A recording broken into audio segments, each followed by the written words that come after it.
Hey, welcome to the Film Score Collection Volume 3 educational course. If you are watching this, you've got the collection, and I am genuinely excited for you. Before I get into anything super practical, I just want to take a second to say thank you. Whether this is your first Film Score collection or you've been with me since Volume 1, the fact that you're here, that you believe in this idea, that you care enough about your films to invest in your sound and audio, that just means the world. It means more than I can properly put into words. This collection has been one of the most creative things I've took on and built. And I cannot wait for you to understand what's inside this collection and start using it in your own work. All right, let's get into it. I want to start with something that I think is going to change the way you see yourself as a creator. You are not just a videographer, okay? You are not just a video editor or a filmmaker. You are a composer, okay? Maybe you've never played an instrument in your life. Maybe you don't know what a chord progression is. Maybe the word music theory just makes you want to close your laptop immediately. It doesn't matter, honestly. The moment you decide what music goes in your film, you are composing. You are making musical decisions that shape the emotional experience of every single person who watches your work. That is composition, and you're doing it whether you call yourself a composer or not. So the question isn't whether you're making musical decisions. You absolutely are. The question is, are you making them intentionally? Here's something I would love for you just to write down if you're a note taker, if you still do that. I love taking notes. Audio is 50% of your edit, at minimum. And I would love to actually argue for anyone who is willing to come up against me. I am willing to put up a really strong case for this, that music and sound matter even more than your visuals. Whoa, I know, don't sue me, okay? I know that's a bold statement, especially coming from a filmmaker and video editor, but there's actual science behind it. When you watch visuals, your brain processes them through your visual cortex, the logical, analytical part of your brain. It's categorizing, it's making sense of what it's seeing, right? But when you hear music, especially music with super emotional qualities, something different happens. Music bypasses the logical brain entirely, and it goes straight to the amygdala, the part of your brain responsible for emotional memory, or for feeling, implicit memory, for the kind of experiences you actually remember years later. That's why a song can make you cry even before you register what you're feeling. When I hear a classic Linkin Park song, I'm transported back to my childhood dancing in my living room with my brother when I was 10 years old. When I hear the song Saturn by Sleeping at Last, I'm transported back to my wedding ceremony because I remember my wife walking down the aisle. I don't just remember it, I feel it. And that's the difference between the amygdala. I get super emotional about it every time I hear the song. That's why a melody can transport you back to a specific moment in your life, like instantly, without words. When I hear old Eminem songs, I'm transported back to my high school weight room or the basketball locker room and feeling the pain of weightlifting and super tired, but also feeling camaraderie of my friends and my teammates doing really hard things together and having a team spirit. Music doesn't ask your brain for permission. It just goes straight to the place where memory and emotion live. And as a storyteller, that is the most powerful tool you have access to. Let me say that again. Music and sound is the most powerful tool you have access to if you want to make people feel your story. I'm sorry, but not a camera, not a newest lens, not your color grade. Sorry, color grade people. It's your sound and music. So here's a new idea that I want to talk about. We've all heard the word retention these days. You want to keep your audience's retention. You want to do that visually. You want to do that through storytelling. You want to do that through hook. You've heard about the first 5 seconds of a video needing to stop the scroll, but there's a concept that I want to introduce to you today that I don't hear anyone talking about, and that is music retention. And music retention in video editing. Here's what I mean. Go watch any high-performing YouTube video right now. Documentaries all over Netflix, long form vlogs or travel films or even social media posts. And while you're watching, count how many times the music changes. Seriously, it's crazy. Once you see this, you can't unsee it. Or I guess once you hear it, you can't unhear it. I've been doing this recently and it is crazy. Creators, video editors are changing songs every 30 to 90 seconds. A different loop, a different vibe, shifting every single minute. And when you see this pattern constantly, you start to realize, okay, this is not a coincidence. This is modern storytelling. Your audience attention moves. It shifts. It needs to be met where it is emotionally every 30 to 90 seconds. And the music is what does that and fulfills that. The best editors and filmmakers working today understand this instinctively. They're not just picking one song and letting it run. They're actively managing the emotional temperature of their story and film, moment by moment through music. That is music retention. So I promise you, once you see it, you cannot unsee this. Start paying attention and just watching, or should I say counting the musical changes. Now, here's the problem about this music retention modern story era. Understanding that you need to shift the music every 30 to 90 seconds is one thing. Actually doing it is another. Because think about what that workflow actually looks like right now. We have these things called music licensing websites. They're great. We love them. We go to Artlist, we go to Epidemic Sound. You find a song that you like, but you only like 30 seconds of it. And so you use that and do that freaking 20 more times. Or you try to loop that section that you have and it sounds weird and you try to cut it and it's, sounds abrupt. You find another song, same problem. By the time you've built out, 10 minutes of this film, you've spent hours just searching. Maybe you're trying to loop sections of the song that weren't meant or built to loop, hoping these transitions don't feel jarring, hoping keys don't clash either. But, hopefully all these songs that you're finding are similar in keys. Probably not. Here's why this is hard. And this is the gap that I want to make very, very clear. Musicians write songs for songs, and video editors need music for storytelling. A song is built to take you on a full-length journey. That's what songs normally do. You have a verse and chorus and back to the verse and chorus and bridge and build and huge drop and then resolution in 3.5 minutes. That is the craft.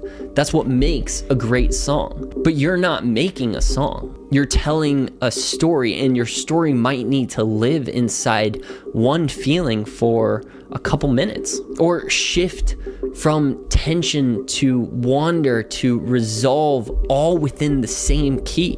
No licensed song was ever written to do that naturally, because the musician wasn't thinking about your film. The musician was thinking about their song.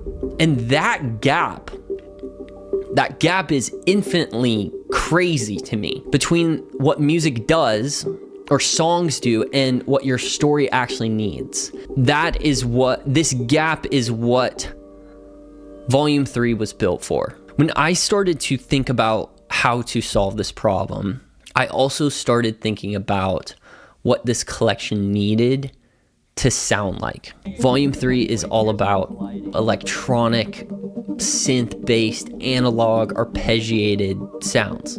I built this collection for the kind of storytelling that's happening right now on YouTube, social media, investigative content in modern documentaries and in commercial work. The sound of the world we're living in. And at the centerpiece of this collection, the thing that makes it unlike anything, any other volume I've built before, is a new folder called Story Loops. Loops built specifically for the way editors think, not the way musicians write. And if you've been watching this video up until now, you've heard a bunch of story loops. But I'm getting ahead of myself. We'll get there. But for now, I just want you to carry this into everything that falls into this course, okay? Remember, you're a composer. Music is the most powerful emotional tool you have. And 3, for the first time, you have a system that was built to work exactly the way your story needs it to work. Let's get into it. All right, let's talk about the film score blueprint. What is the film score blueprint, you might ask? Well, if you are new here, this is a system that every film score collection is built around. Volume 1, Volume 2, the Ambient Cinematic Collection, and now Volume 3. They all share the same foundation, the same structure, and the same logic. And that is intentional. Because here's what I want you to understand. When you invest in a film score collection, you are not just buying dope and cool sounds. You are investing in a system, a repeatable, a learnable system that works across every single project, every style, every genre of film you make. So once you understand how those pieces fit together, which we are 100% gonna get into, you will never approach music and sound in your edits the same way again. I promise. I want you to think about it like this. Every collection is a set of Lego pieces, but not random Lego pieces, specific ones. Each piece has a specific shape, a specific purpose, and when you understand each piece, what they do and how they're designed to work together, you can build anything. That is the film score blueprint. 6 folders, each one has a distinct job, and together they will give you complete emotional autonomy and control over the music in your films. Let's go through them one by one. I have my little PDF here that you also have that you can follow along with me. When you open up the film score collection, they're all going to be categorized by key. There are 12 different keys in music, and every single folder of key has the same 6 folders in them. And right now we are going to start with textures and drones, and I'm just going to play some while I talk about them. Textures and drones are almost your foundation. Think of textures and drones as the air in the room. Let me play another. The atmosphere, the emotional bed underneath everything else you're going to build. Ooh, I love this sound. So good. You're not really supposed to notice them, and that's kind of the point. Oh, warm frequency. A great texture sits underneath your scene and quietly shapes how the viewer feels without them ever being able to identify why. Let's get into some minor ones. Oof.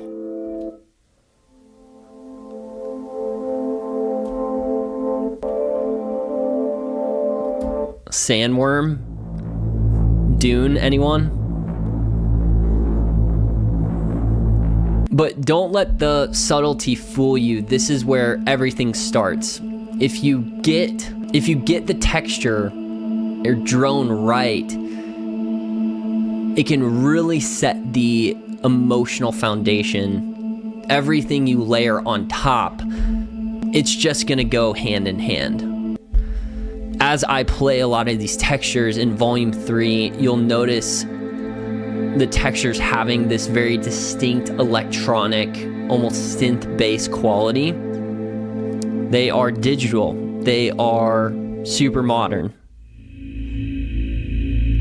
Oh my gosh. Another thing to understand is that textures in drones are all about 90 seconds.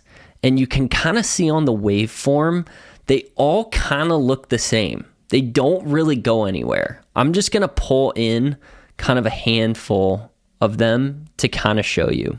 Let's just pull them into Final Cut. Look at this. They just kind of stay. There's not really any peaks throughout the waveforms. And that's the point. Let's talk about melodies and improvs. Let's skip to number 4. If textures are the foundation, melodies are almost the color. Let me play a couple. A melody is a single instrument moving through a series of notes. Just one voice, one line. And what this does is give your scene almost a character, a personality, something for your ear to follow. Let me keep playing them. Oh my gosh, so good. On its own, a melody is beautiful, but here's where it gets interesting. When you combine a texture with a melody, something happens. Let me show you. Let me put this under this. Let's listen to hear what happens. Here comes the melody.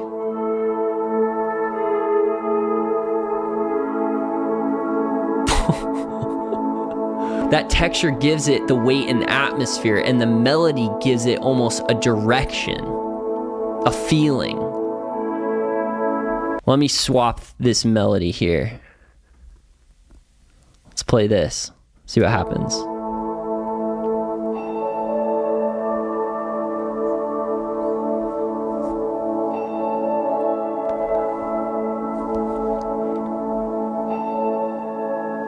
Together, they just create this undertone that has both depth and character.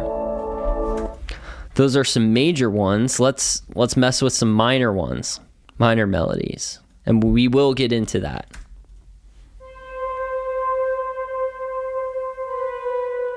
Ooh.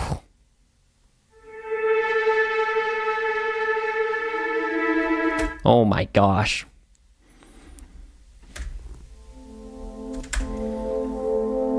Here comes the melody.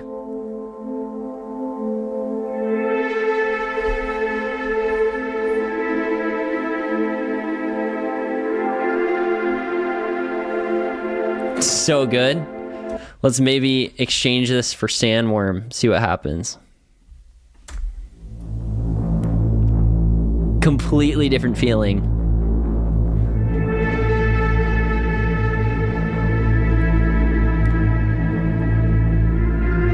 Oh my gosh, dude.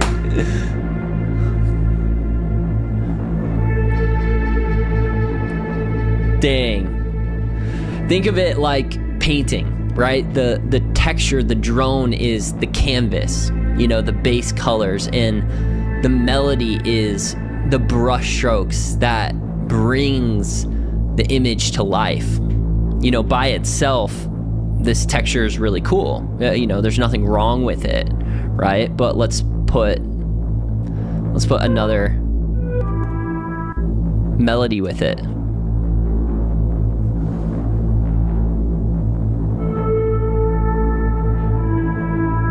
Woo! So good.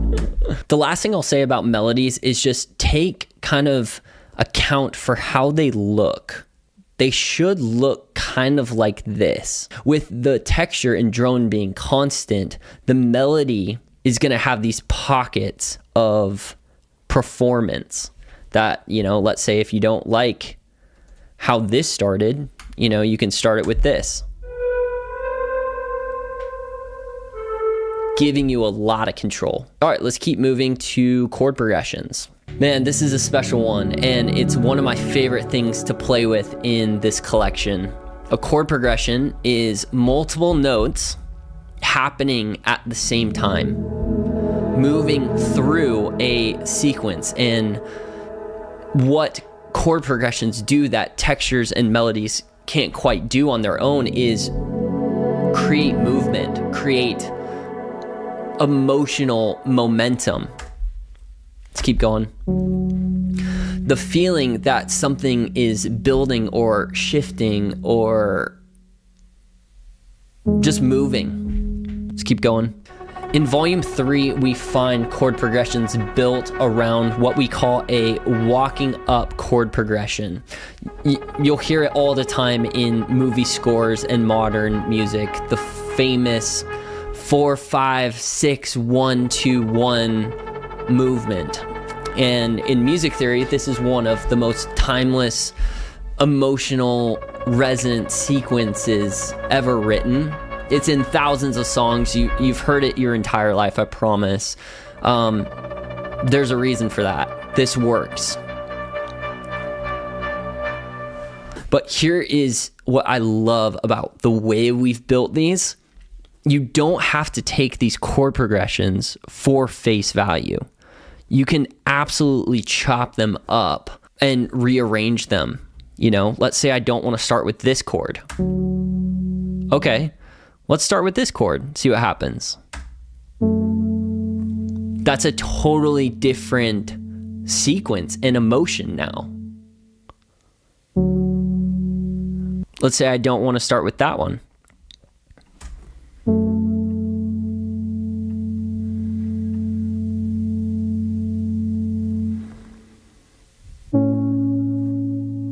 You can end on a different point. You can mix the sequence up. And when you do that, you get completely different emotional results. Let's use this guy.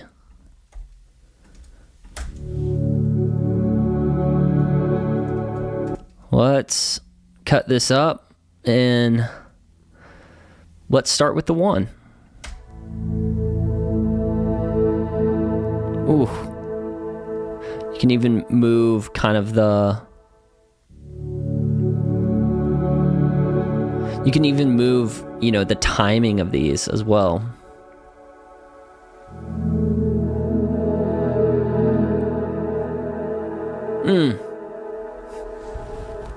All right, the cool thing is let's throw, a texture and drone under this now. Tie everything together.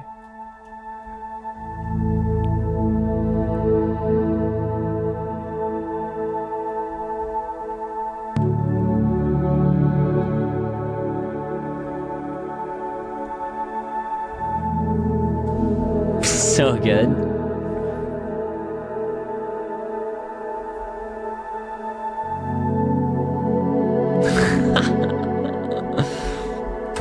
Okay, let's say I want to mess with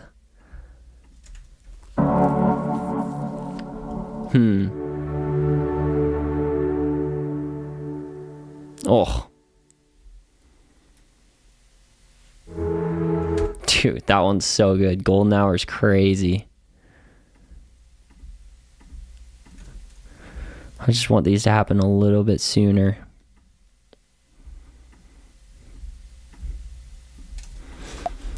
And let's use a different texture and drone. See, I'm just having fun here. Let's see. Ooh, let's use this one. Let's see how that sounds.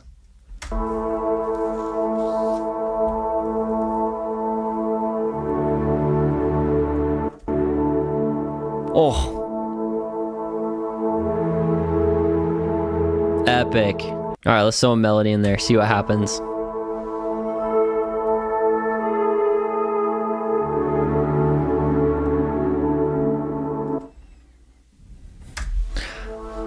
So we got a texture and drone, then melody coming in.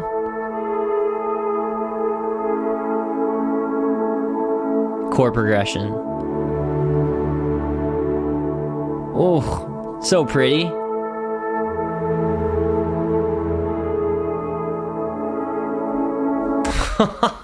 All right, let's keep it going. Bring in this guy now. We will get to rhythmic story loops at some point. But right now, we are going to talk about tonal hits. So if those first three folders that we just talked about are all about atmosphere and movement, you know, tonal hits are about the punctuation.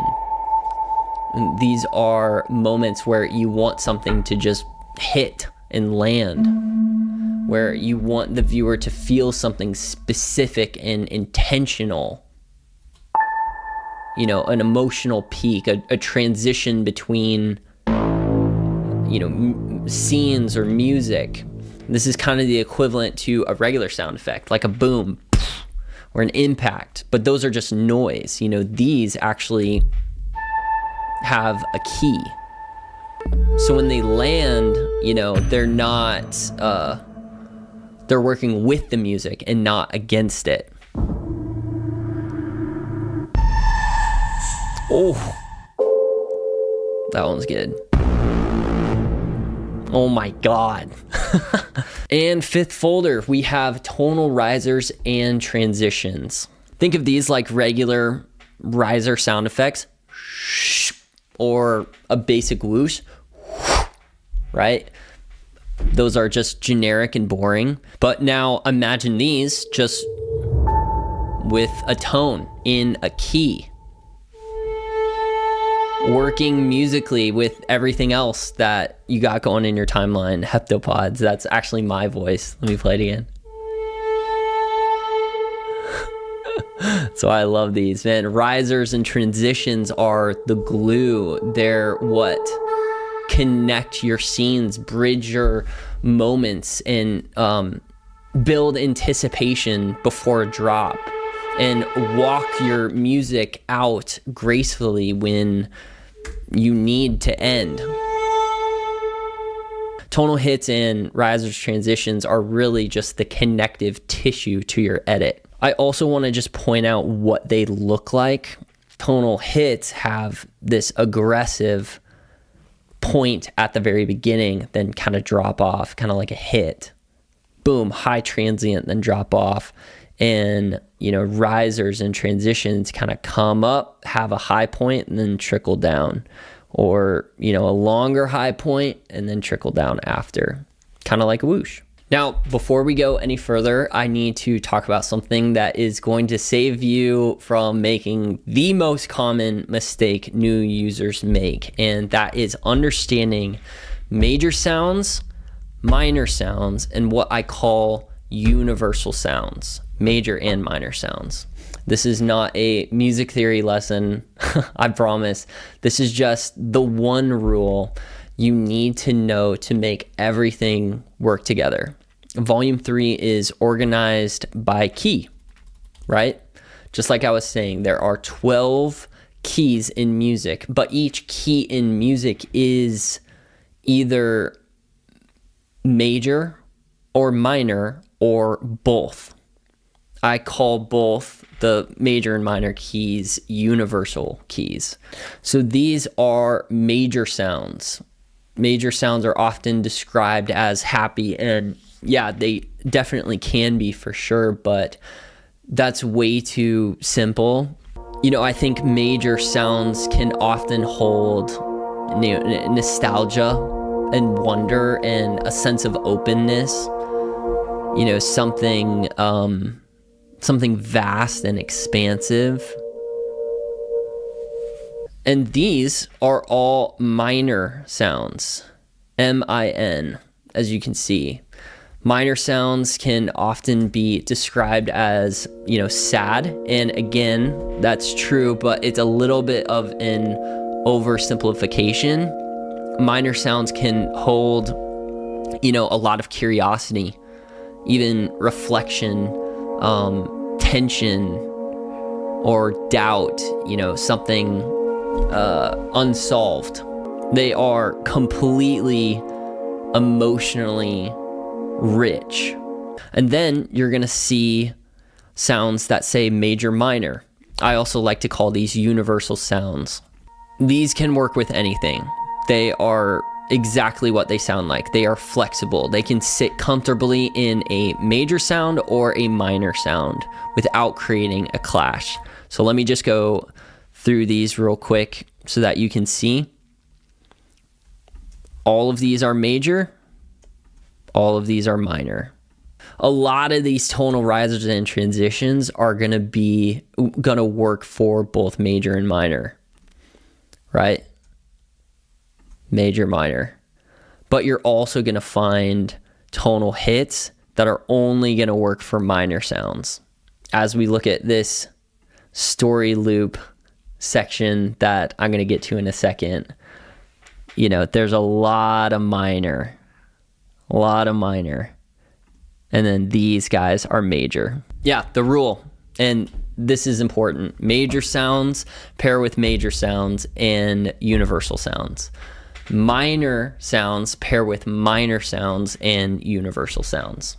Never mix only a major sound with an only minor sound directly. Your ear is gonna feel a clash even if your brain can't name it. There's 2 rules to the film score blueprint. Match your keys and don't pair major sounds with minor sounds. That's all you need to worry about. And when in doubt, just reach for a universal sound. All right, let's move on. Let's get to the star of the show, story loops. We've covered the blueprint. We've talked about the 5 main folders, and we understand major and minor and universal keys. And now it's time for one of the biggest reasons this collection exists. Let me bring you back to something I said earlier. Modern storytelling almost signals for a vibe change about every 30 to 90 seconds. And the editors who keep people watching, they're managing the emotional temperature of the music constantly to match where the story is going. I'm super pumped to introduce to you Story Loops, a brand new folder in the Film Score Collection Volume 3. Here is the core idea as I start to play these.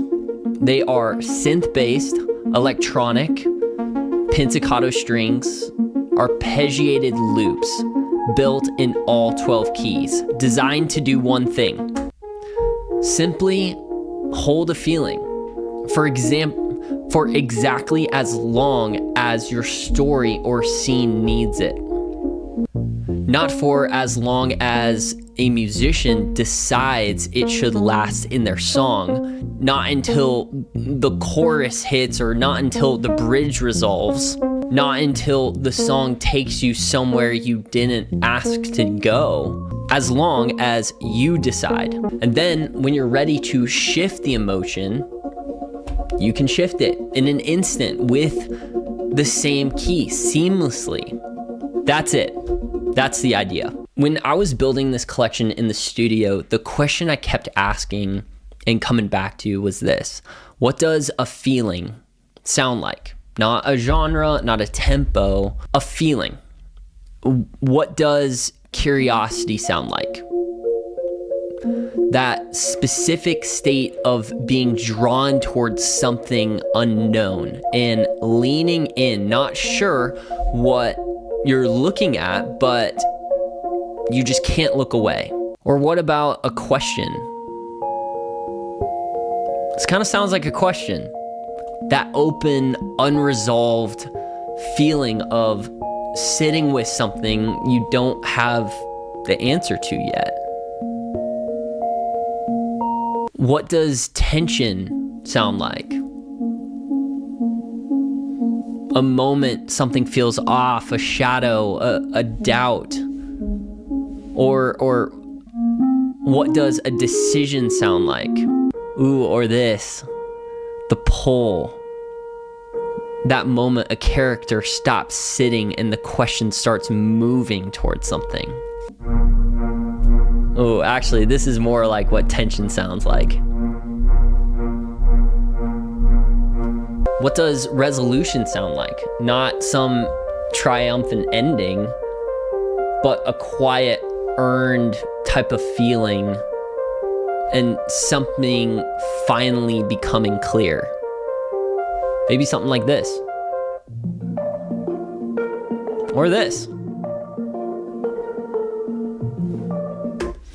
As you can see, every story loop in this collection was named for a feeling. Unanswered, in between, almost there, keep moving, second guess, soft courage, stay the course, the pull. This is not a technical descriptor. This is a feeling. These are emotional states. Another really cool thing about these loops that you're gonna find in every single one of these loops, I'm telling you, every single one of these follows the exact same rule, okay? All of these loops are 16 bars long. The first 8 bars is something simple. And then the next 8, the last 8 bars, something is introduced, keeping the ear interested without building anything too much. Let me show you what I mean. First 8, super simple.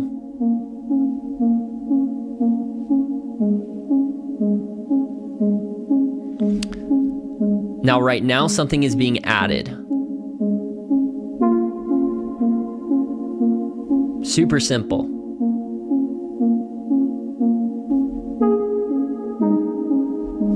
Just like that. All right, let's bring in this one.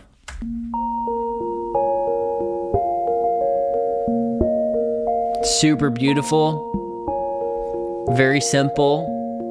It's gonna repeat. These are the first 8 bars. And now watch something be added in the second half. Ooh.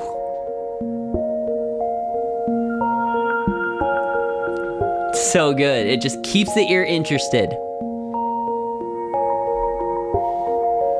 I love that. Sometimes something rhythmic is added.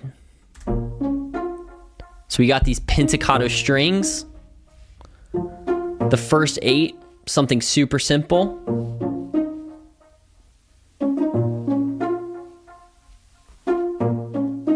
Okay, that was the first 8. Let's see what happens on the second 8. I think it's a clock.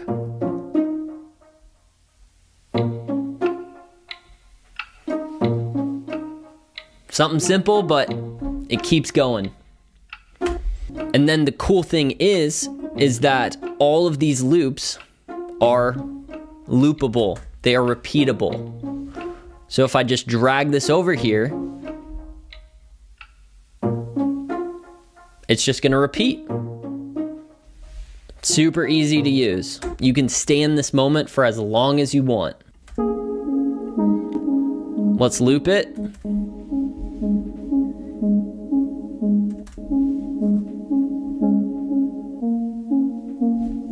Easy as that. It's crazy. Oh, I love story loops. Okay, let's get creative here. Let me show you how I would go about using these story loops with these other sections here. I love this sound. I'm gonna pull this in.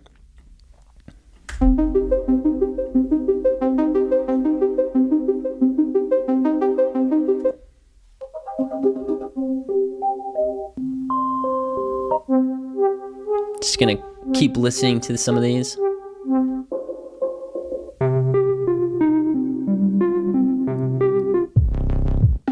Oh, The Reckoning. That one's crazy. Actually, we're just gonna go to this one. So let's see how these two sound together back to back.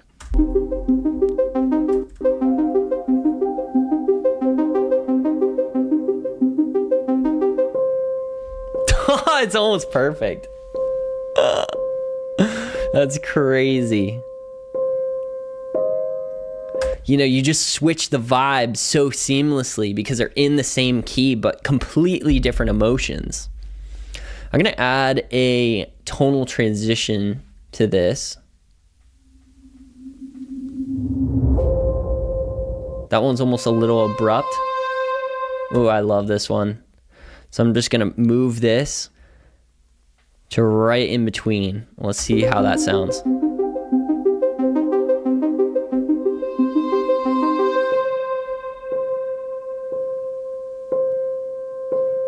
So good. All right, let's keep using these.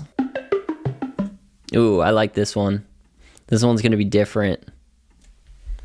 Let's see how it is just going from story loop to story loop. That one almost needs like kind of a build up in it. Let's go back to our tonal risers.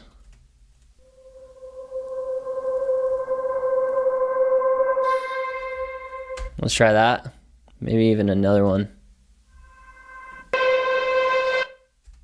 Ooh, this one's like a true riser. Let's try this one first.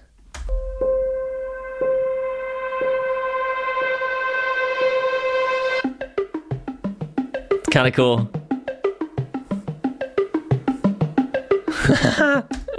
So fun. I'm also gonna put a minor texture under this. Ooh.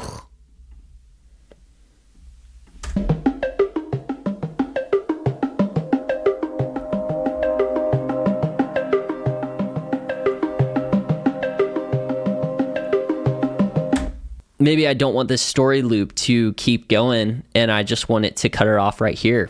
Totally do that. Maybe another transition or tonal hit to do that. Ooh, that's gonna be good.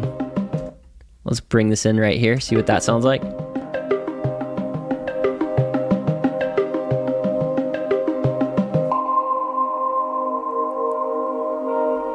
So fun. I mean, I just went from like 3 emotions and feelings to just stopping and just another texture and drone underneath this. Ooh, that's crazy. Let's pull this under here, see what that sounds like.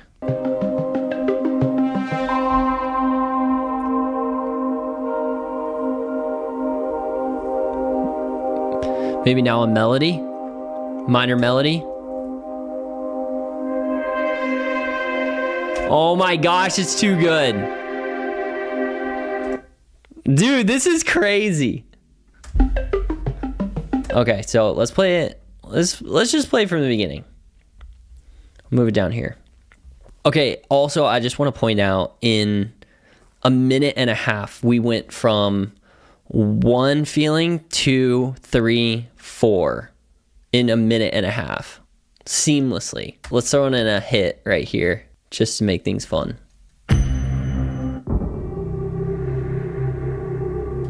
Ooh, that's too good.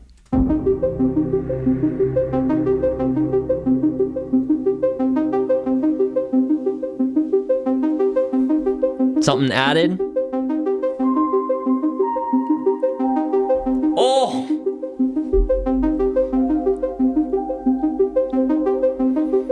Transition into another.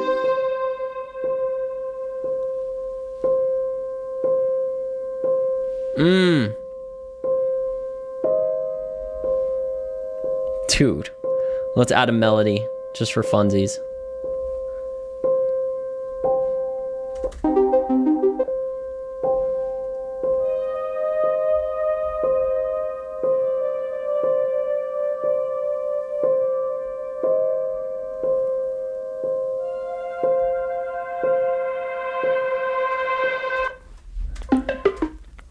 I actually like this phrase.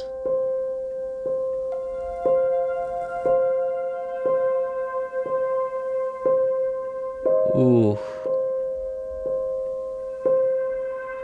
Building up to another thing. Turn that down a little bit. Got this new story loop. Bring in the texture.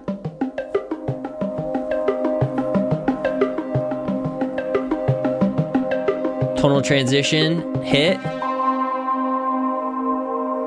Into the texture just now. Bring in the melody.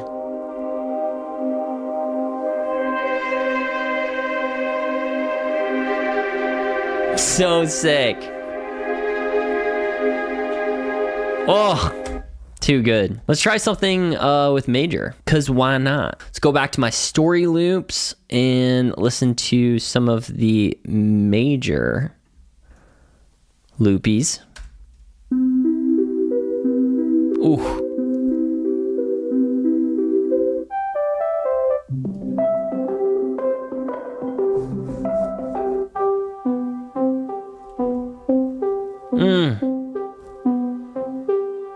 I actually really like this one. Let's actually start this off. And guys, by the way, I have none of this planned. I'm just going off of vibe. Like, this is seriously so fun just to try out. Texture.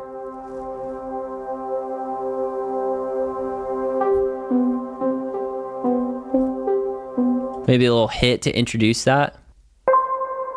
I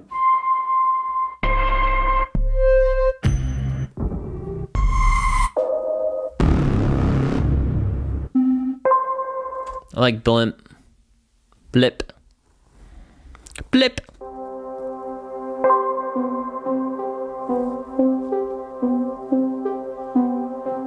So fun. It's just a vibe.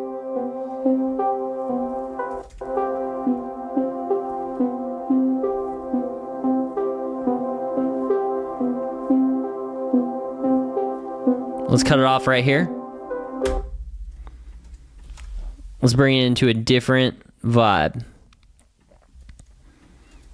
I kind of want to cut the texture as well. Let's listen to a couple.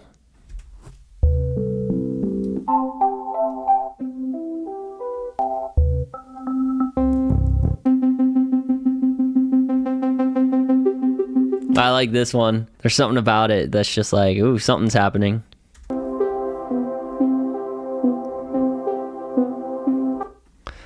Maybe let's build it up.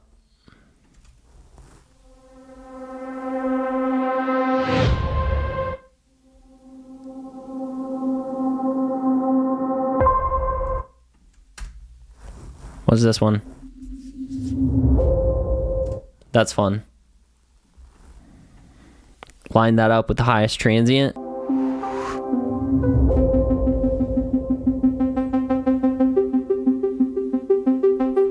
So cool. Something different.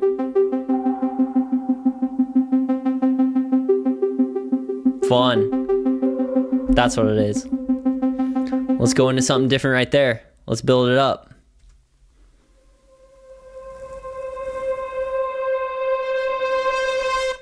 Actually, oh, that's gonna be so good. Oh, that's gonna set things up. And you know what? I kind of like that almost nothing. Like build into nothing and then bring something in. It's like...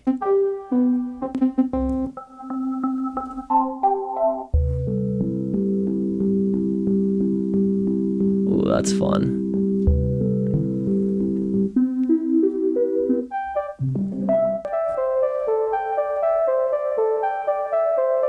Ooh, that's cool. So let's build this up.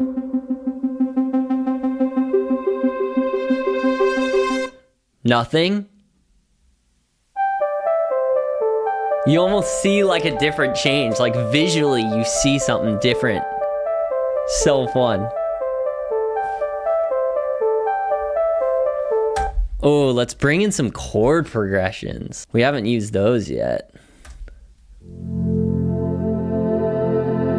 Oh, it's so good. Deep pull. I actually really like that.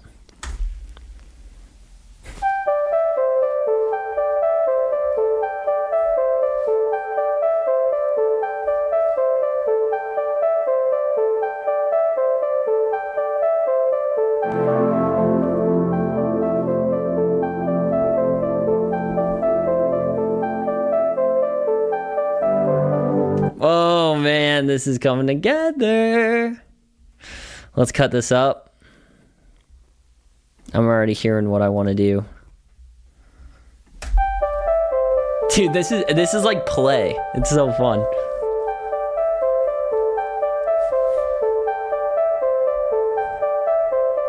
Chord progression.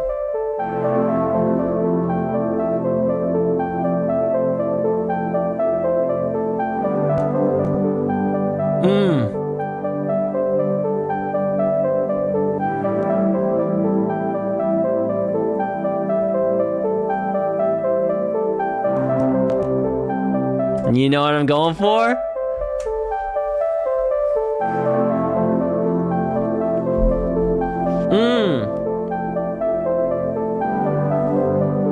Yup. Another one.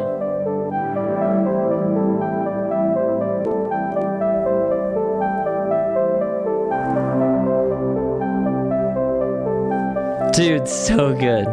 Let's maybe bring in a texture. Oh, we haven't used this one yet.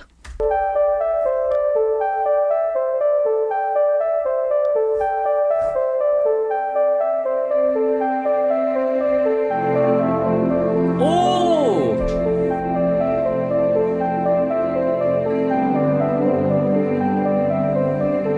Dude, this is crazy. All right, let's listen to this whole thing. I'm like so curious. We went from texture and drone into a story loop, into another story loop, into like a moment of silence, and then into a story loop with chord progressions and a drone behind it. Freaking nuts. All right, let's listen to the whole thing.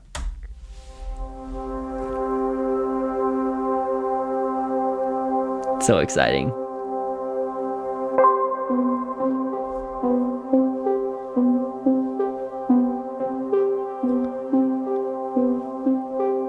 I like it.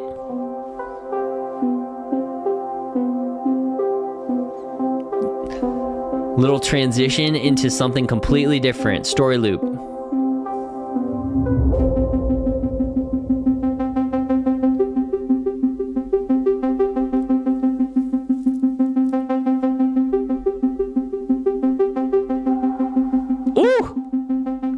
Let's build it up with a little musical riser into a moment of silence.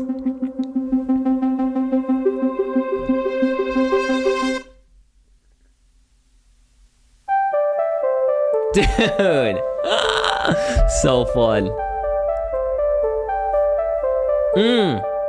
Bring that drone in. Chord progression. Yes, please.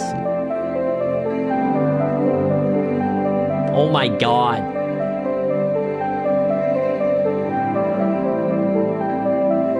So freaking good.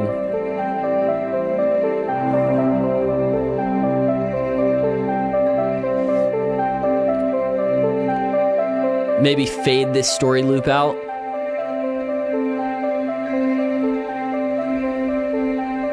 Maybe bring a melody in.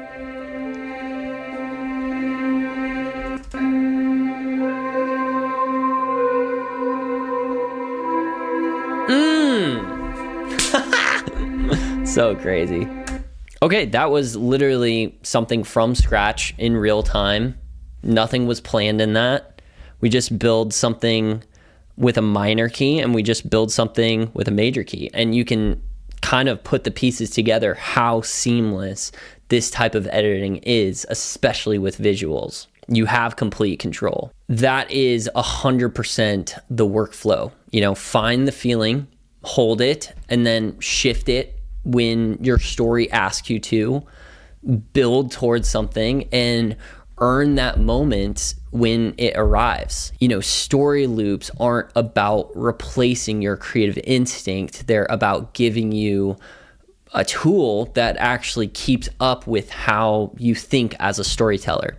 You know your story, you know what it needs emotionally, and these loops are just sounds that let you say it very seamlessly, in staying in the same key. Okay, I want to slow things down for a second before we move any further, because I've seen this happen so many times. Someone gets a new film score collection, they're excited, they open it, they go straight to their project. It's like a freaking lion in front of a huge juicy steak. They just want to use it so bad, and I totally get it. They start dragging sounds in, and within 20 minutes they're frustrated because nothing is clicking. Nothing is sitting right. It feels overwhelming and disorganized, and they don't know where to start. And maybe they even give up, and this just sits on a hard drive collecting dust. I totally get it. Here's what went wrong. They skipped a very important step. They never learned this instrument. Think about when you get a new batch of footage that you just shot or that you're about to edit from a shoot. Before you sit down to edit, what do? You cull. You go through every single clip, you watch it, you feel it, you tag your favorites. You start to understand what you have to work with before you start building. And you do this with your eyes. Your eyes are trained. They are a well-developed muscle being a videographer and video editor. Even it's in the word visual, video. You can look at a shot and immediately know this is good, this is usable, or this cannot work. Here's the thing with sound, and here's the thing with what you just invested in this film score collection. You're not using your eyes, you're using your ears most of the time. I try my best to show what these collections look like visually with this PDF and how you can see them in your video editing software, but mostly you're going to be using your ears, and your ears are completely different muscles. A muscle that for most of us, even professional filmmakers, have never been trained to use the same way as our eyes. So when you open up this new collection and immediately try to use it without listening to it first, it's like trying to edit footage you've never watched. You don't know what you have yet. The discipline is this: before you use it, just listen to all of it. Here's exactly what you should do, and I absolutely recommend doing this with Volume 3. Pick one key. Pick one key, just one, let's say D, and go through just sound by sound and just play and listen to everything. And as you're listening, you can start tagging, right? Like most softwares have like a tagging feature. And when something catches your ear, not eye, I guess, when you feel something, just tag it. I love this sound. I don't know what about this sound is catching my attention, but it is. I love it. I love the movement in this one.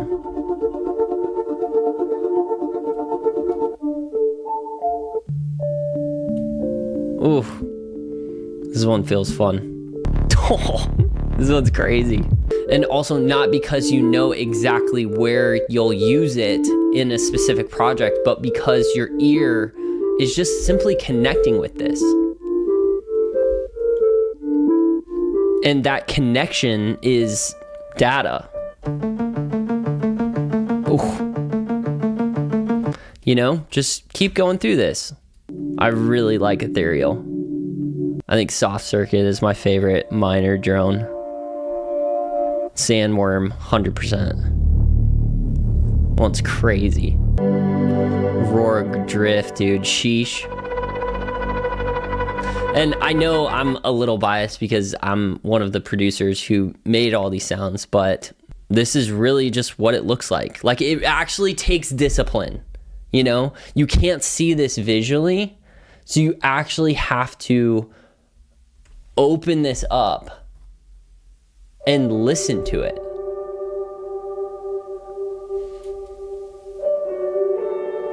I'm telling you, this act of listening to everything is just gonna 100% set you up for success using this collection.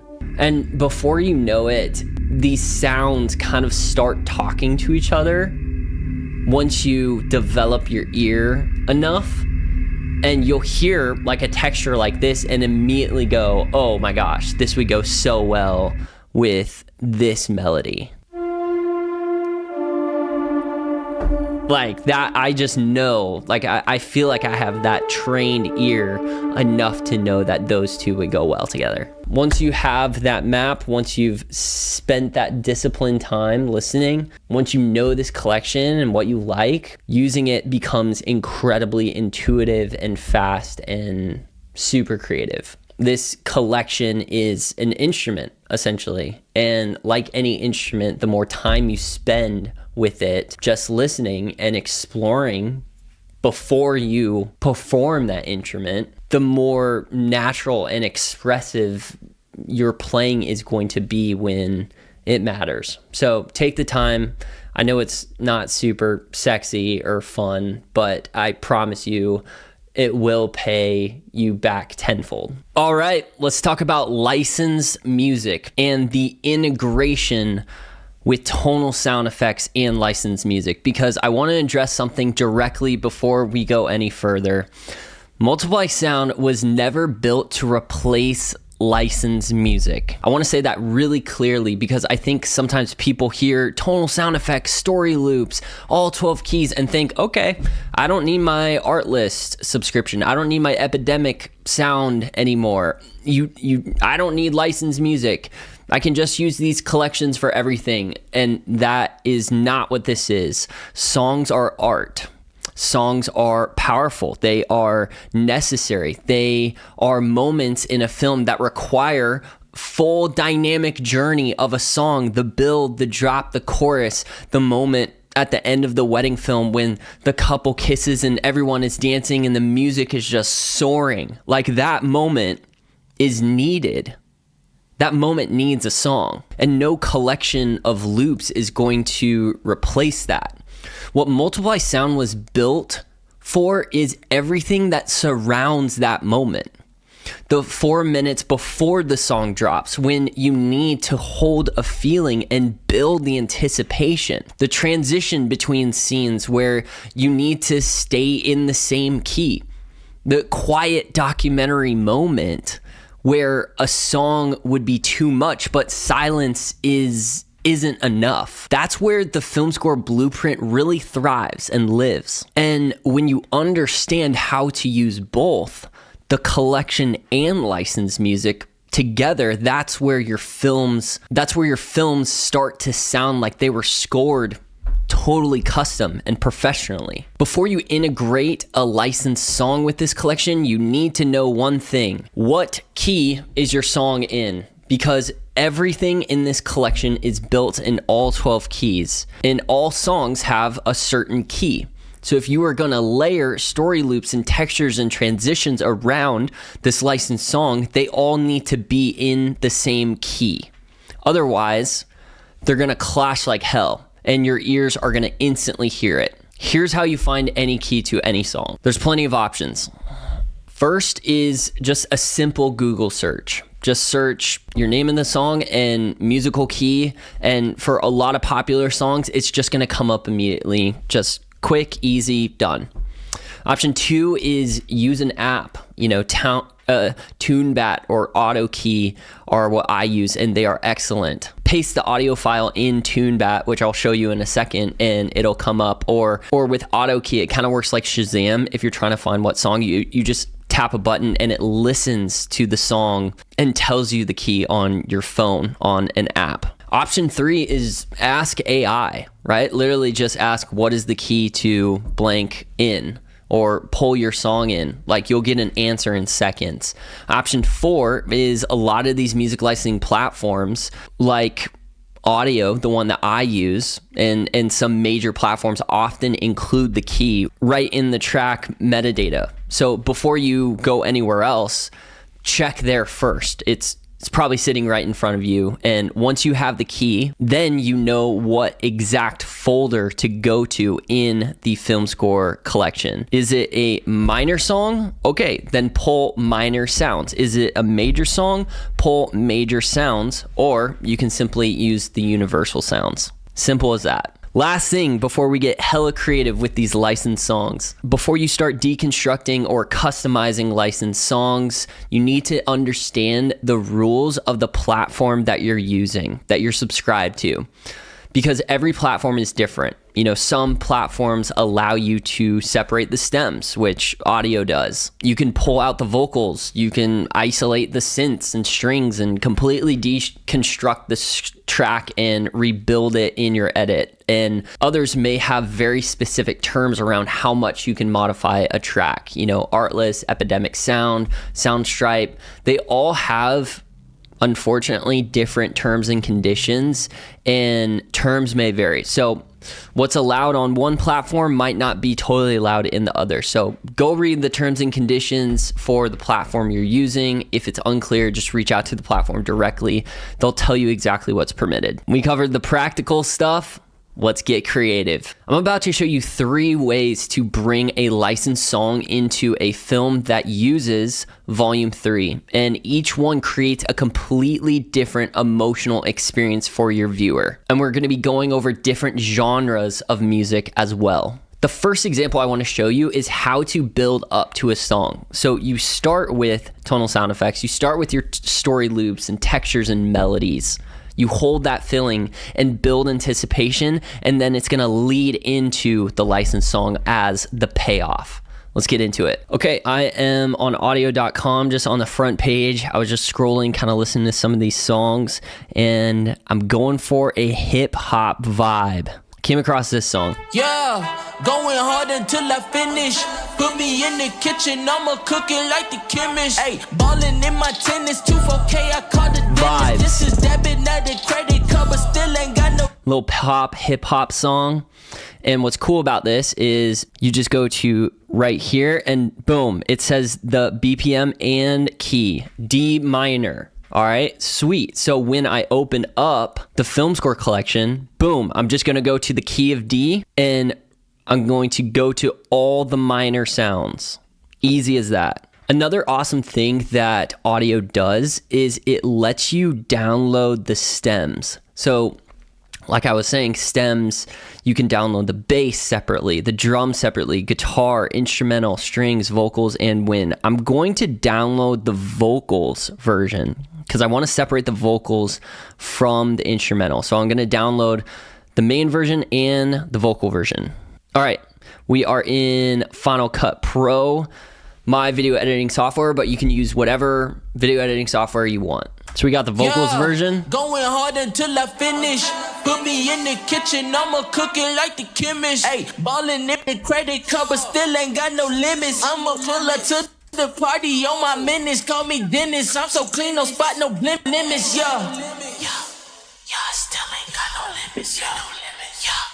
Yeah, still ain't got no limits, boy, I'm clean on the inside and I kind of like that part where he's like whispering too. That could be a fun callback. still ain't got no limits, boy, I'm clean on the inside. I kind of hear like a texture under that. Yeah, still ain't got no limits, yeah. Yeah, still ain't got no limits. Let me just pull in a texture and drone and see how that sounds under. I'm thinking something low, like dark current. Oh yeah. Yeah, still ain't got no limits, yeah. Yeah, still ain't got no limits. Boy, I'm clean on the inside and outside. I'm with it, feel like Lil Wayne and 09. I still ain't got no ceilings. I put in work on it. Ooh, I put in work. That's kind of cool. Maybe let's cut it off right there. See how that sounds. I put in work. Ooh. All right, that's cool. I like it. So maybe that can be like kind of how it starts off, honestly. I'm kind of figuring this out on as we go right now, so we'll see what happens. But I think I kind of want it to start off like this. Yeah, still ain't got no limits, yeah. Yeah, still ain't got no limits. Boy, I'm clean on it, inside and outside, I'm with it. Feel like Lil Wayne at 09, I still ain't got no syllabus. I put in work. I put in work. And then it like goes to something right there. I don't know, maybe like a story loop or something.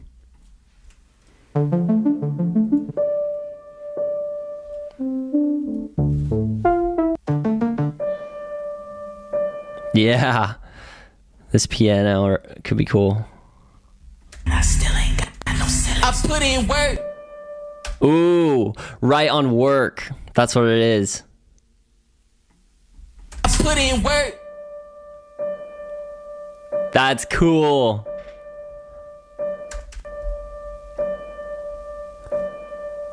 Dang. All right. I think we got something here. And then, okay, how does this kind of come? Going hard until I finish. Put me in the kitchen like the chemist. Hey, balling in my tent. Ooh. Yeah, going hard until I. Okay, so maybe the main song, like with everything, comes back when this beat drops, right? And it's a cappella until then. So I'll cut it right here. So I'm cutting the main song, and then this is just still a cappella. Yeah, going hard until I finish. Put me in the kitchen, I'ma cook it And like then the everything. Hey, balling in my tennis, 2-4K. That sounds sick. Okay. All right, we're making progress here. So this is kind of like this little whisper part is almost teasing the audience like, oh, this song's coming. Y'all still ain't got no limits, yo. I put in work. Ooh, maybe there's some type of riser that comes in right before this piano hit right here. Let's see. Let's go to tonal risers. I need something aggressive. Yeah. Woo-hoo-hoo. That's gonna be nasty. All right, so right with this piano.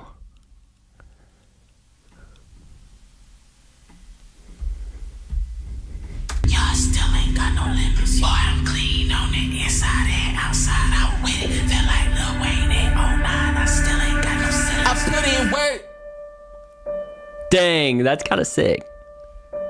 That's super sick. The last thing I want to do with this vocal, this is what we call a reverb tail. I'm just going to put my cursor at the very end and hit hold and then drag this thing out, right? So there's a lot more space at the end of his vocal. And then I'm just going to pull a reverb, put a reverb on this, and then probably just turn it down.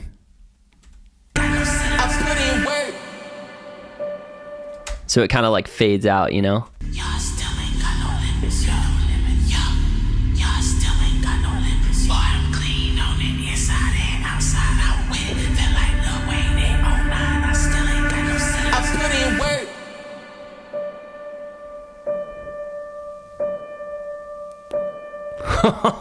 work. Now we're talking.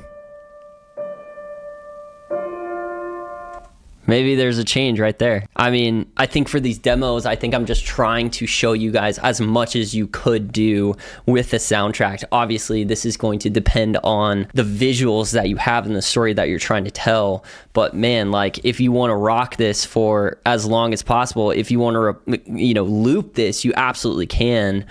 Maybe for this example, I just want to show you as many changes that you can do as little as possible to show you what's possible. And so I want another story loop that comes in right at this piano hit. Maybe it's kind of something a little bit faster.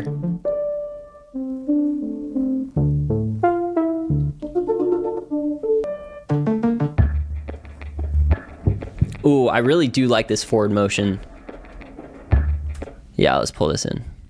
So this is going to come in right at this piano hit.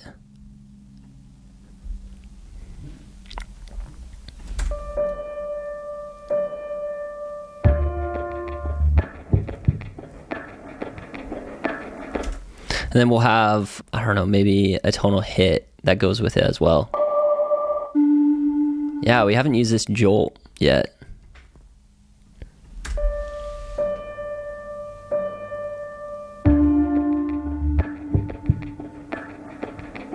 Sick.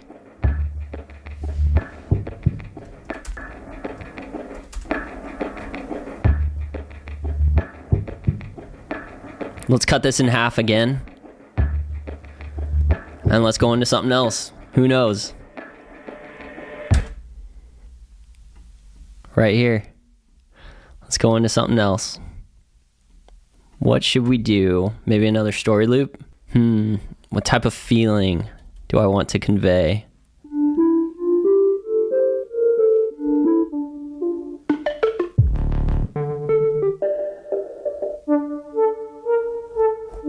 I like this one. That one's a good one.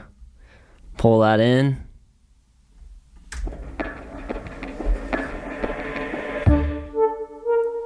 So fun, dude.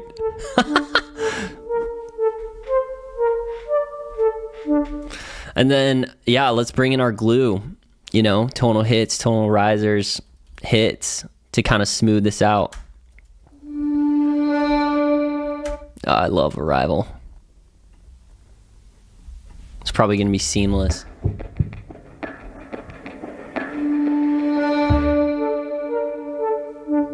Easy. And maybe I do like this. It's pretty straightforward. Maybe we bring in like a melody to kind of make things a little bit more interesting. Oops. Minor melodies.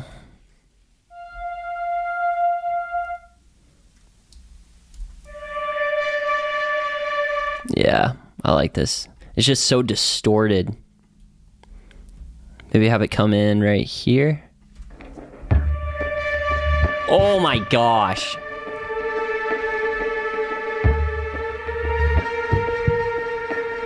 Another story loop. Damn.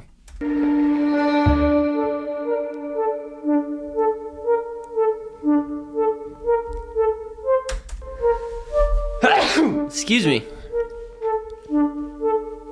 Let's see what happens on the second half of this story loop. Ooh.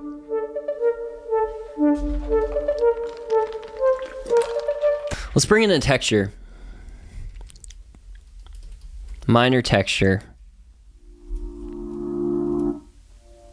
What have we not used? We've used a lot of that.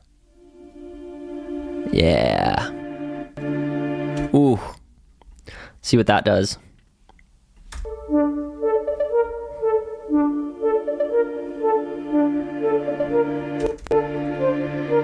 And then maybe this thing starts to kind of come in. His vocals. As this fades out. Until I finish, put me in the kitchen, I'ma cook it like the chemist. Hey, ballin' in my tennis. Dude, that's gonna be crazy. Okay, that's gonna be wild.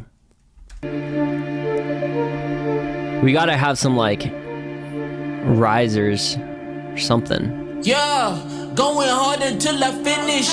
Put me in the kitchen, I'ma cook it like the chemist. Hey, ballin' in my tennis. Ooh. I gotta line that up with the hit a little bit better.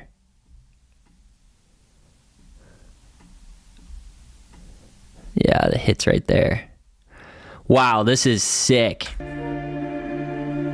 Yeah, going hard until I finish.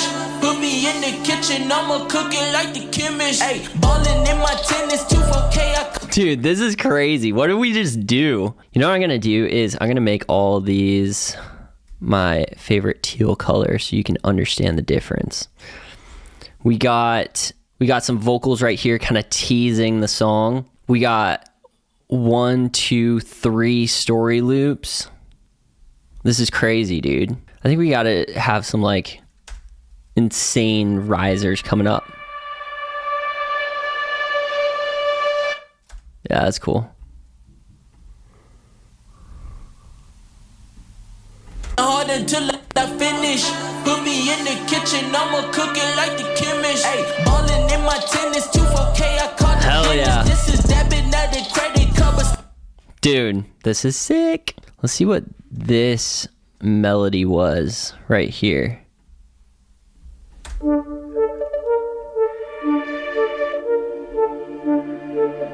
Maybe put it right here.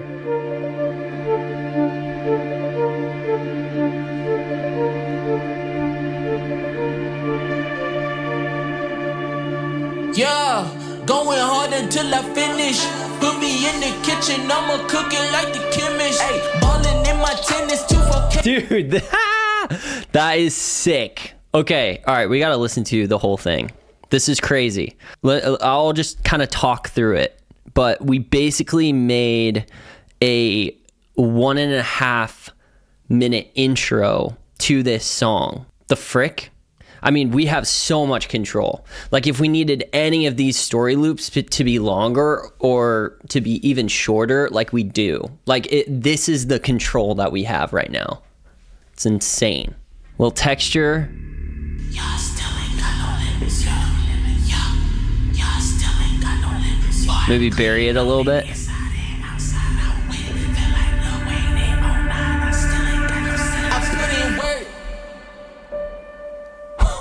The piano.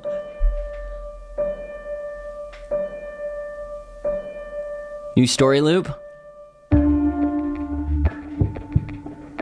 Woo! Guys, we are putting in work. That's for sure. Melody.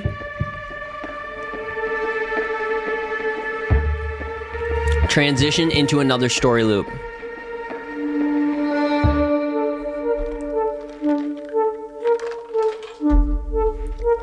I really like this one.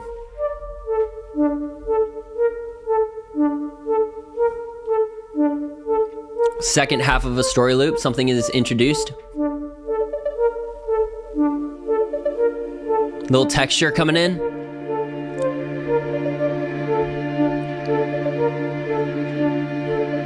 Melody. Riser, hit. Oh, this is his vocal. Yeah, going hard until I finish. Put me in the kitchen, I'ma cook it like the chemist. Hey, ballin' in my tennis, 2-4K, I call the dentist. This is debit, not the credit card, but still ain't got no limit. That was crazy. Okay, that's example 1. Example number 2. I want to kind of model how a song can lead into the collection, right? And so a lot of the time at the start of a film, you need a song that's just going to punch you in the face, right? Start off with the licensed song and then let the song do what it does, carry the energy, establish the vibe, and then at a certain point, the song steps back and the collection takes over. Tonal sound effects and story loops now have their moment. Let's see what we can do. Let's pull up Artlist and let's go to the music section. Let's listen to the first song.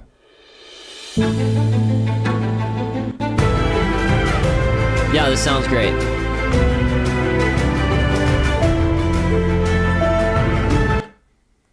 Okay, that's hilarious. Literally the first song I listened to. Yeah, I think this has potential. Yeah, as you can tell, I'm just listening to just crazy dynamics, which this song has.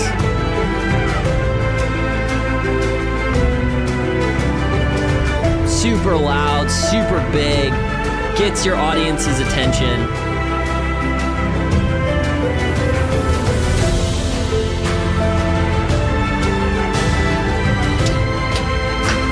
I love the drums in this. Let's just start it right here. Right? Let's just boom, get rid of that. Let's just have the end be the start. Yeah. Let's fade this in. That's the start.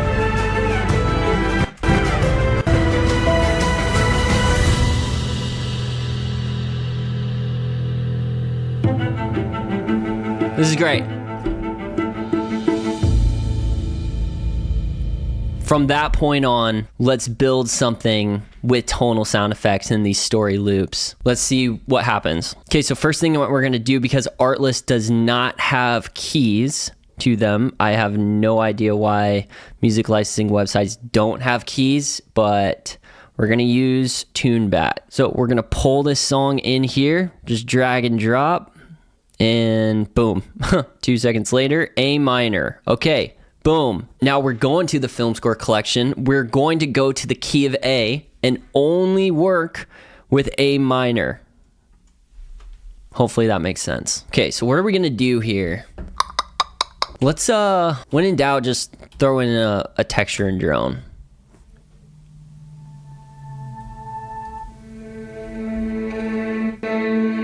Yeah, I actually really like this string field. So we're going to start to kind of overlap this song with this drone.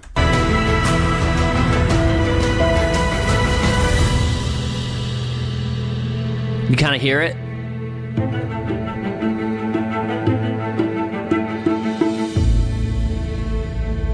And probably right there is where I want a story loop to come in.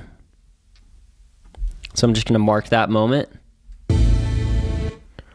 And let's go find a story loop. That would be nice.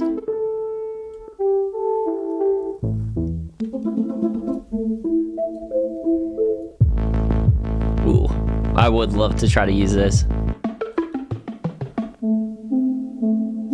I really like this one. It's just nice. It's kind of a different vibe too. We'll see how it works.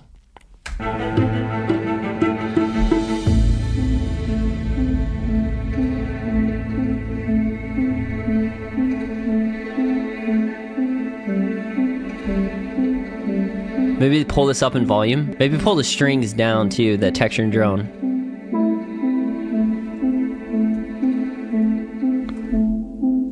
This sound is really good without the texture and drone as well. So maybe I'm just going to use this texture and drone as the glue to introduce the tonal sound effects. So it's not like total song and then total tonal sound effects. Like there's a little bit of an overlap. But I do want to fade this out. That probably needs like a good little transition too. Notice how these tonal hits and tonal risers are just such good glue points. Yeah, it probably is perfect, honestly.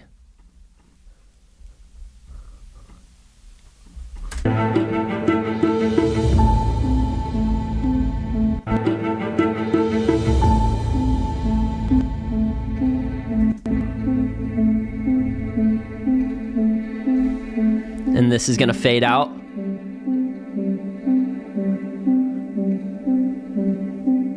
Something new to the story.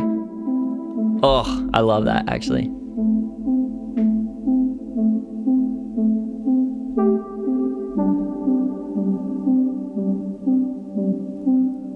And let's find a new story loop. What's gonna be good?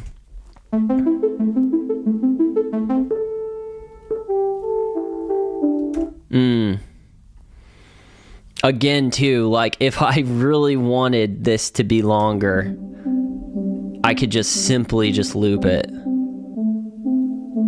But for the sake of demoing this collection, I'm going to try to challenge myself and use as many different loops as possible in a short amount of time.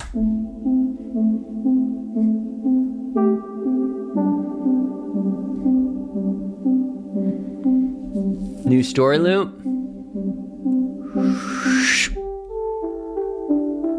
Yeah. Oh. Let's go back to risers. I mean, that would totally work.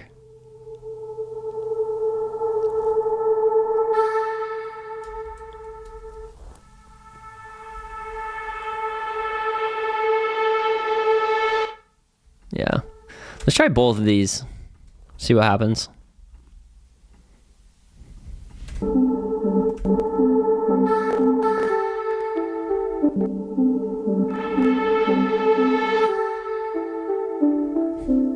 I don't really like that breath.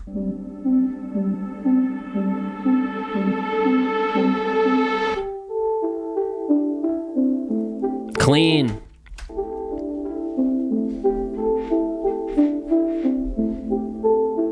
Let's let that play out and then maybe grab a drone. I love still water because it's so subtle. You know, some of these just like are a little bit too overpowering, but still water is just like, bro, you could use that in anything.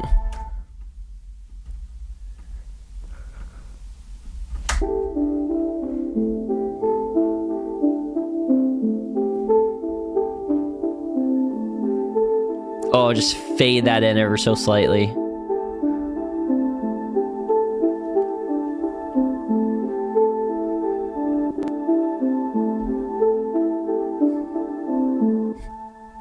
Nice. Something else. Why not? Try to hit 3 story loops in here. Why not?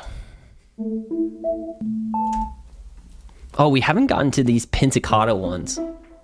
I love pizzicato strings, dude. One of the most underrated instruments that is just so good at telling stories. Like, you hear this and you just think of investigative content. You think of something, a character going through a journey, you know? Kind of mischievous too, I think.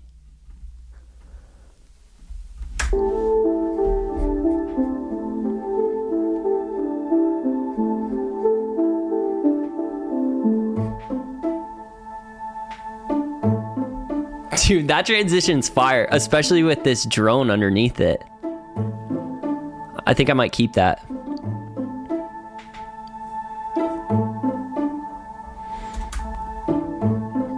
Maybe let's cut this half and half.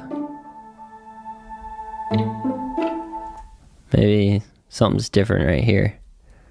I don't know what yet.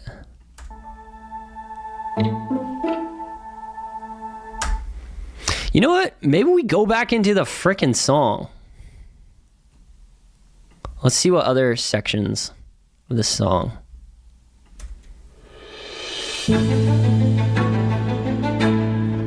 That could be kind of fun to like go back into the song. So we're starting off with the song.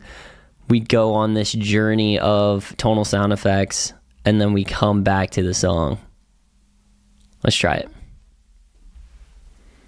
Okay, so I'm gonna line this hit up with this starting point.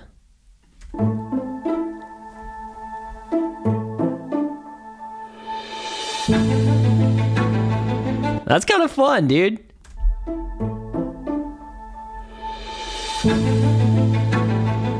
I'm a fan. Just because that's a cool journey, dude. That's a really cool journey. Something just like hits you in the face, then goes to something and goes to another, boom, back into the song. I mean, it shows the versatility for sure. Just gonna glue this song and these tonal sound effects together.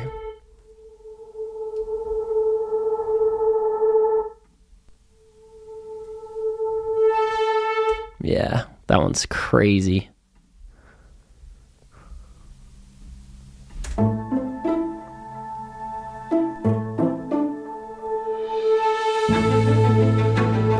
So fun, dude.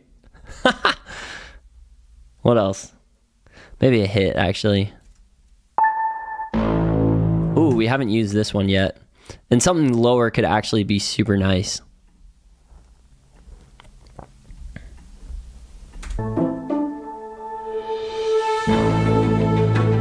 Hell yeah. Wow, that helps so much. And then we're back into the song. That's so sick. Okay, all right, let's just listen to this. So we start with the song.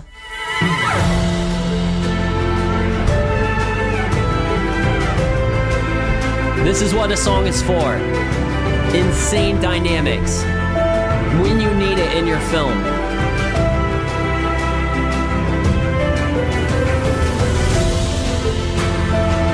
The drums.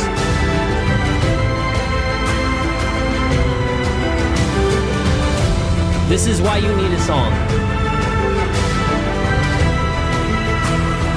The drones gonna start coming in.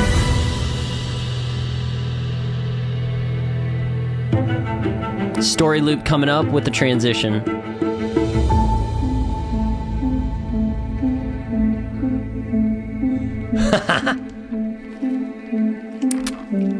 Texture fading out. Second half of the story loop, something different. Ooh. This one's crazy. Tonal riser into another story loop.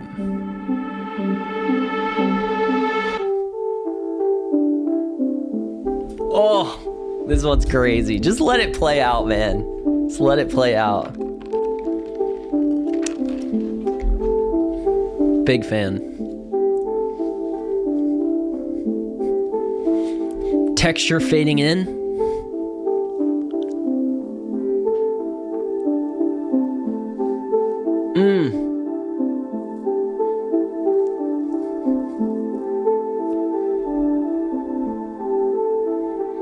Give me those pizzicato strings.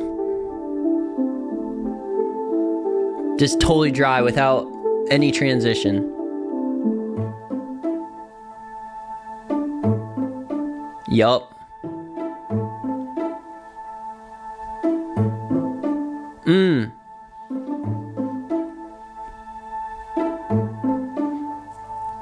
Bring back the song with some tonal hits and risers.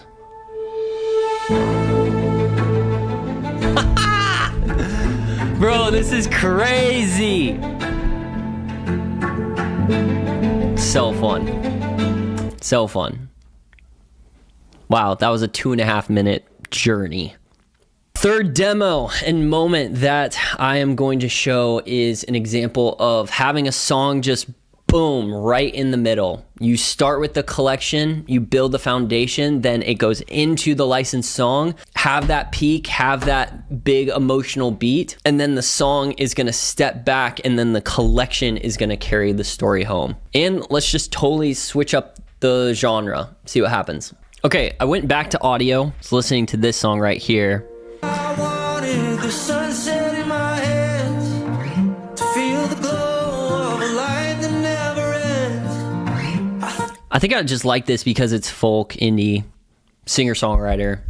Let's see what we can do. So it's also got this big build. Life begins in the letting go. This is gonna be a challenge. Okay, we'll see what happens. All right, got the song in. Ooh, I need to find the key. Thankfully, this website tells me it is in B flat major. That's another reason why I wanted to do this song, is because we've done 2 minor. Now let's do 1 major. All right, got the song in Final Cut Pro in my video editing software. And like I said, let's put this song right in the middle and build something at the beginning and at the end. I think I might work backwards and just try to find a texture and drone that is going to go nice with this song. Oh wait, I'm in the wrong key. Oh my gosh, I'm in the wrong key. What the frick? See, don't be me. Don't be me. Ready? Remember, the song is in B flat major. And so I'm gonna go to B flat major and go to textures and drones. And let's listen to these major drones.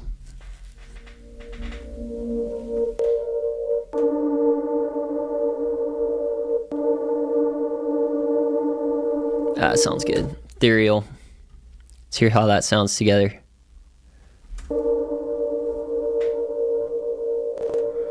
See how it just... Dude, that's crazy. Okay, all right, that is wild. I mean, you couldn't even tell the difference between the song and the texture and drone. Listen. You're just hearing a nice little drone. And then ever so slightly, the song comes in.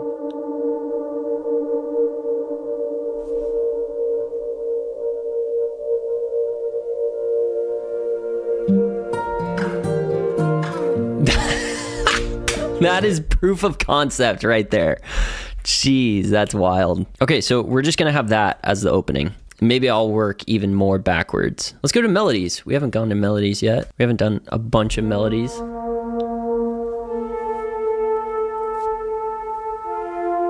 That's really beautiful. See how that sounds together? Notice how I'm going to major sounds.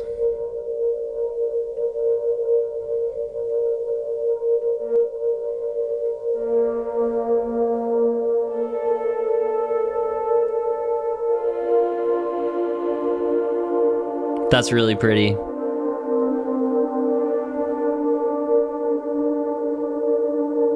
Let's go to chord progressions. We haven't done chord progressions yet.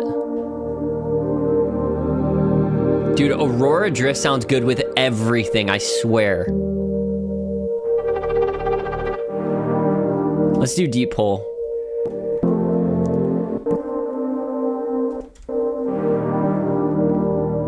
Yes, dude.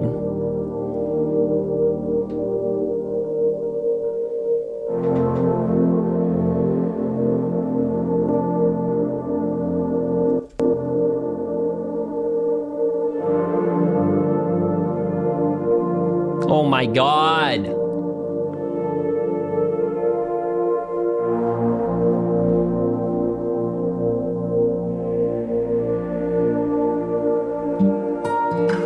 That's my intro, dude.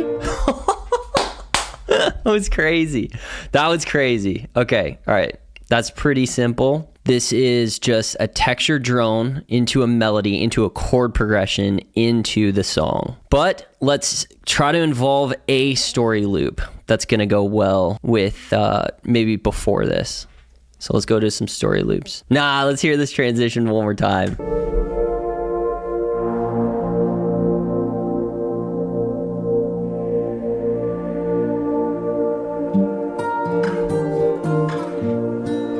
Easy money.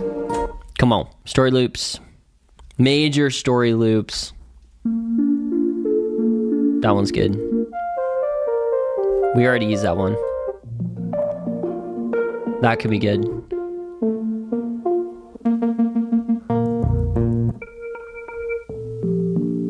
Oh.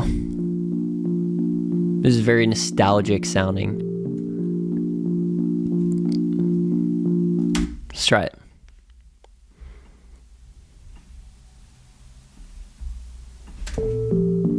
Let's turn this up a little bit. Does this go well together?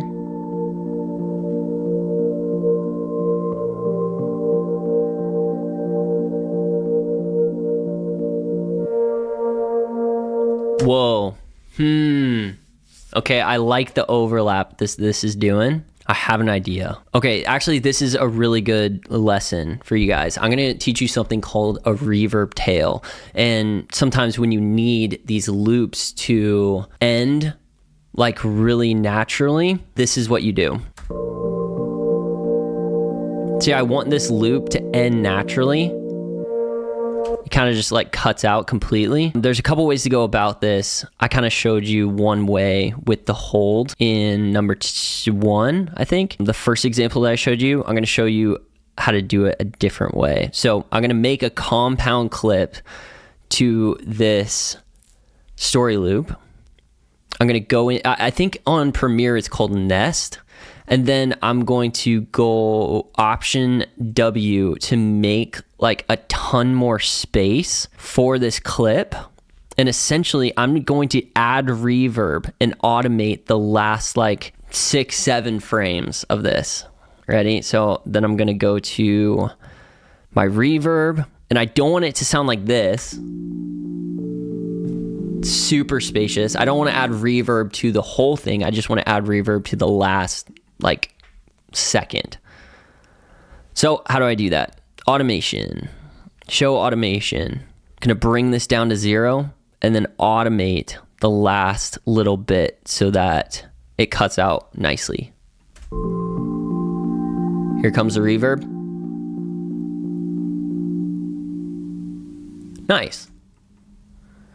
I'm actually gonna add a little.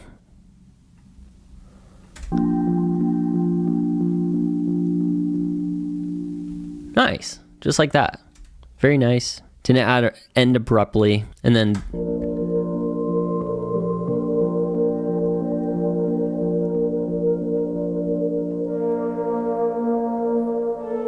Ooh! All right, then what do I want to do? I want to end with more tonal sound effects. Let's see.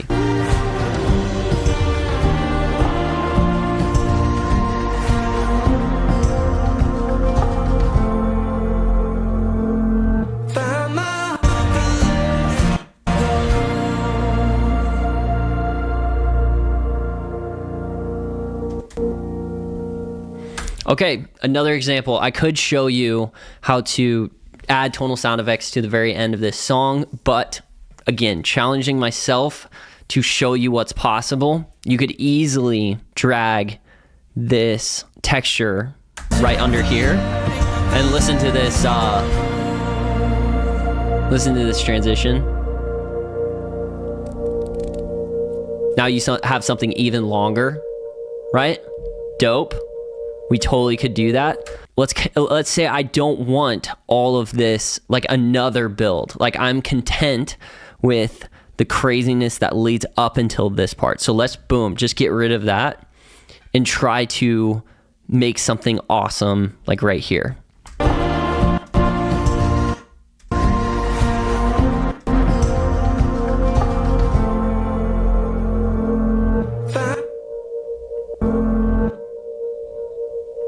Yeah, okay.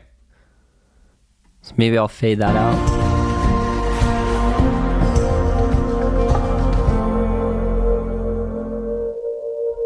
Yup, let's add some like tonal transitions to this part. Yeah.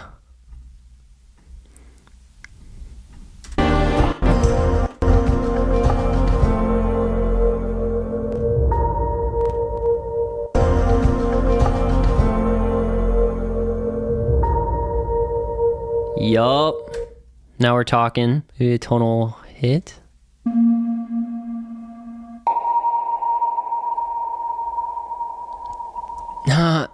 What do I want? Let's pull this chord progression back in. This chord progression was crazy.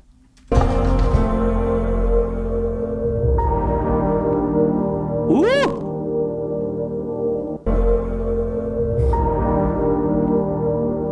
Dude, wait, that's sick. Big fan of that. Maybe another melody.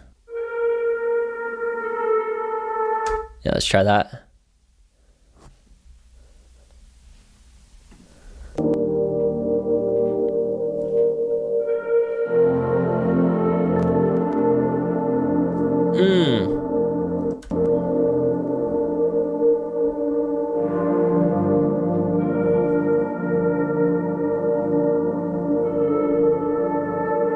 Dude, that's a vibe right there. Let me listen to that transition again.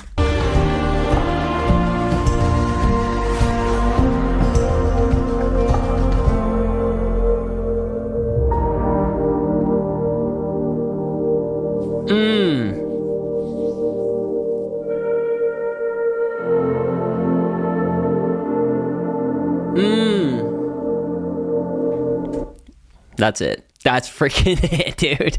Okay, all right, let's play this from the very beginning. I won't play the entire song, but just to give some context for what we just did. We got a story loop starting us off. Hella nostalgia.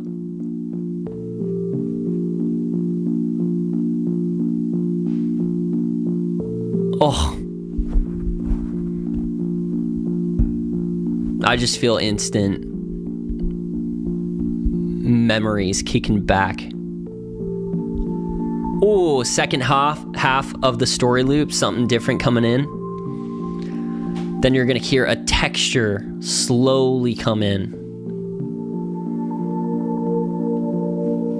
Then the reverb tail at the very end while the melody comes in.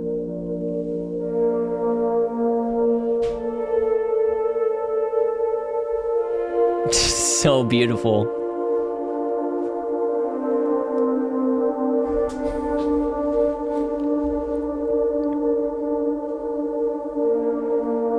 Endless possibilities, you guys. Here comes a chord progression.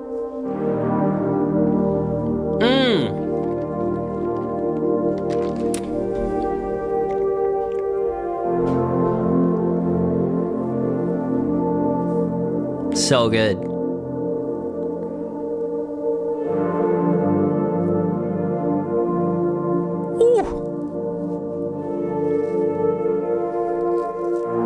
Here comes the song. Give me that song.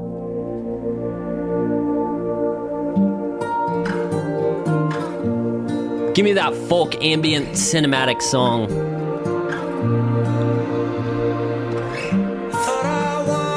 Texture and drone fading out.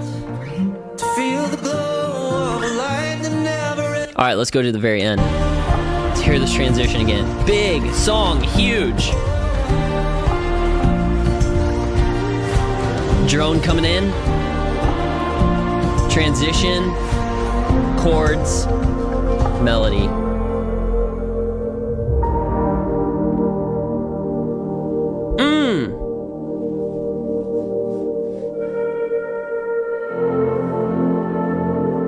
Slowing it down. Damn. Bruh. What I want you to take from this section is very simple. Licensed music and the film score blueprint are not in competition with each other. They are partners. The collection handles the moments that songs can't, and a song handles the moments that the collection isn't built for, right? Together, they give you complete creative control over the entire emotional arc of your film, doing whatever you want. All right, you've made it. You've watched this entire course. Thank you so much, genuinely. Most people are not gonna make it to the end, and that makes me sad, but you did. You are 100% set up for success with this collection. That means that you care about your craft, and that matters more than you probably realize. I want to close with something that isn't about folders or keys or workflows. I want to talk about what this really is for. We live in a world right now where you can just create almost anything in an instant. AI can generate an image in 2 seconds, a song in a couple minutes, a script, in a couple minutes. And I'm not here to tell you that's all bad. These tools are pretty extraordinary. I use them, you probably do too, but there's something I think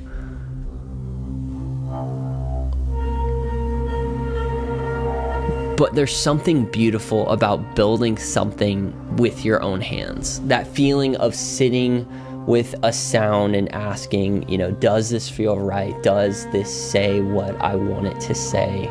Is this honest to the story, that I'm trying to tell?